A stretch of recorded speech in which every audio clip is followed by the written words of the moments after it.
Nagdiwang ng kaarawan si Gerald Anderson kasama si Julia Barreto at pamilya.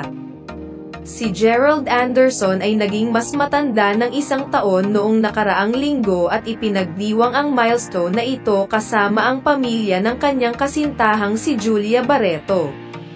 Namataan ang kapamilya actor na nag-dinner last March 7 matapos mag-post si Marjorie Barreto ng sulyap sa kanilang selebrasyon.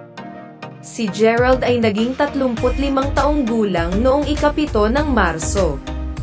Kasama ni Gerald sa birthday dinner sina Julia, Marjorie, Claudia Barreto, Leon Barreto, Danny Barreto at ang asawa nitong si Javi Panlilio, at marami pa. Niregaluhan ang kapamilya actor ng birthday sash at cake pati na rin sa mga larawan. Happy birthday Ge! Naway matupad ang lahat ng iyong mga panalangin at pangarap, sabi ni Marjorie. Samantala, pinananatiling maikli at simple ni Julia ang kanyang birthday greeting para sa kanyang beau. Sa kanyang Instagram post, ipinahayag ng aktres ang kanyang pagmamahal sa kanyang best friend. Nag-upload lang siya ng isang larawan mula sa isang hindi natukoy na paglalakbay.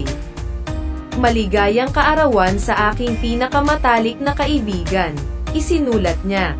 Binati ng iba pang celebrities gaya ni Raver Cruz ang 35-year-old actor sa kanilang Instagram stories.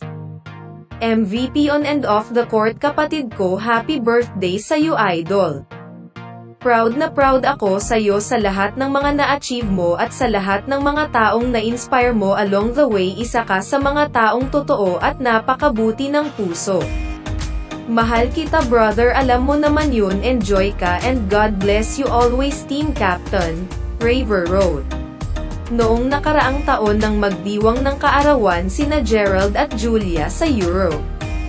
Ang mag-asawa ay naglibot sa ilang mga bansa na kinabibilangan ng lungsod ng Pag-ibig Paris sa kanilang mga kaarawan.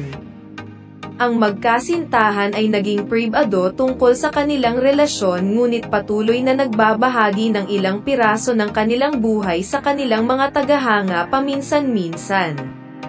Sa nakaraang panayam, tiniyak ni Julia sa kanilang mga fans na masaya sila sa isa't isa.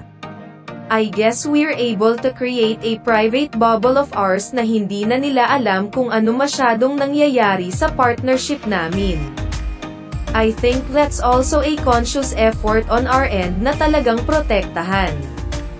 Hindi kailangan mag-overshare.